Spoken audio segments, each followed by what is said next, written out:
Assalamualaikum warahmatullahi wabarakatuh.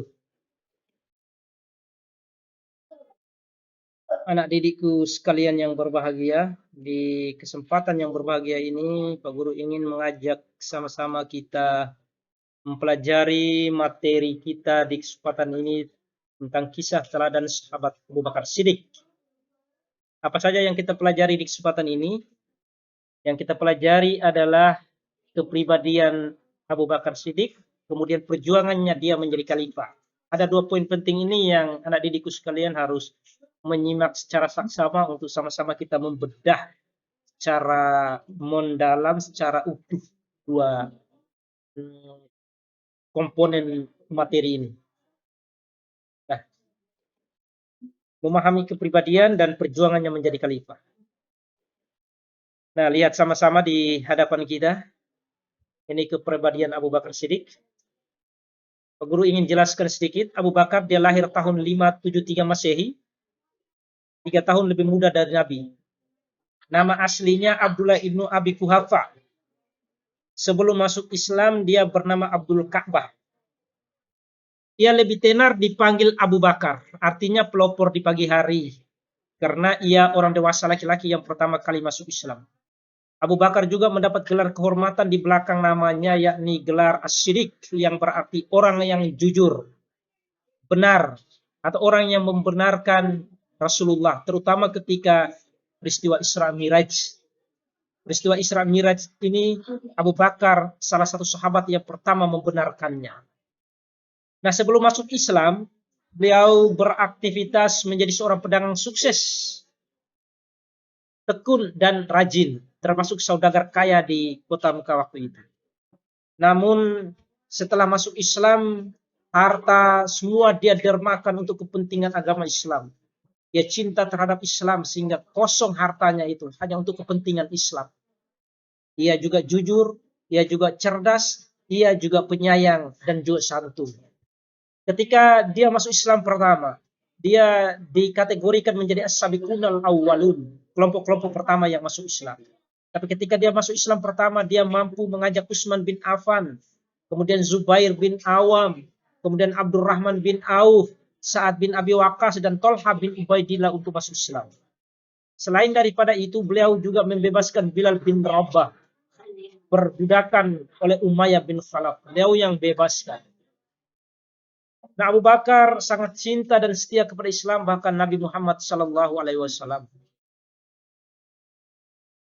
Kesetiaannya ketika hijrah di kota Madinah, beliau salah satu sahabat yang menemani Nabi SAW untuk hijrah. Bersama Nabi tidur di Gua Thu, bahkan sampai Nabi tidur di pangkuannya. Begitu cintanya dia kepada Nabi Muhammad SAW. Nah, anak didikku, yang kedua adalah perjuangannya menjadi khalifah. Apa saja perjuangannya menjadi khalifah? Ini beberapa hal di hadapan kita sekalian. Nah, namun sebelum kita membahas tentang perjuangan yang dilakukan ketika dia menjadi khalifah, terlebih dahulu kita mengetahui bahwa Abu Bakar itu memimpin selama 2 tahun, 11 sampai 13 Hijriah, atau bertepatan 632 sampai 634 Masehi. Dia diangkat secara musyawarah di Bani Syakifah, Bani Sa'idah. Dia disepakati oleh seluruh sahabat untuk membaiat beliau menjadi khalifah. Setelah itu beliau berdiri di hadapan para umat muslim sesungguhnya dan beliau berpidato. Inilah pidato beliau, coba sama-sama kita saksikan. Apa saja yang beliau lakukan, wahai anak didikku? Ada 4, 1, 2, 3, dan 4. Yang pertama, beliau menertibkan gerakan kaum murtad yang keluar dari Islam. Dia tertibkan. Setelah Nabi mati, banyak yang murtad. Akhirnya ditertibkan oleh Abu Bakar Siddiq. Kemudian banyak yang tidak membayar zakat. Itu juga ditertibkan oleh Khalifah Abu Bakar. Dia menertibkan orang yang tidak mau membayar zakat. Mereka menganggap bahwa zakat itu sepeninggal Rasulullah, zakat adalah pajak atau zakat adalah upeti.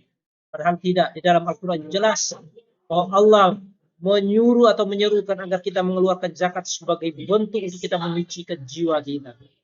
Kemudian yang ketiga adalah membukukan Al-Quran. Ini juga beliau lakukan. Pertama dulu masih dalam mushaf. Al-Quran belum bisa dibukukan. Ketika terjadi perang, banyak hafiz-hafiz Quran ini gugur di medan perang.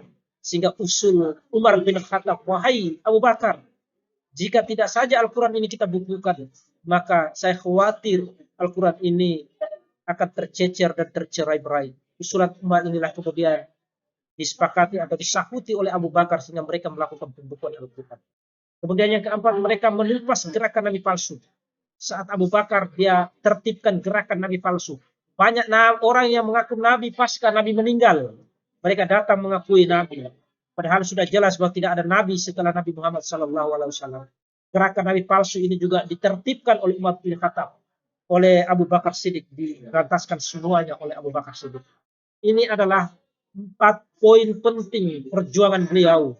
Kata kuncinya anak didikku, Abu Bakar memimpin 2 tahun, diangkat menjadi khalifah melalui musyawarah dan mufakat.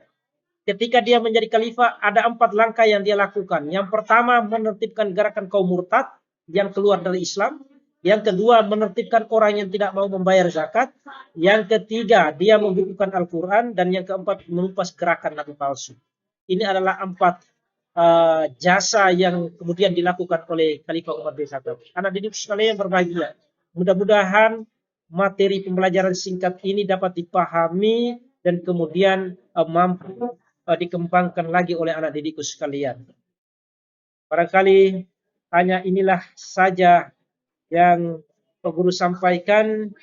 Mudah-mudahan semua yang disampaikan ini bermanfaat bagi kita semua. Pak Guru akhiri, Assalamualaikum warahmatullahi wabarakatuh.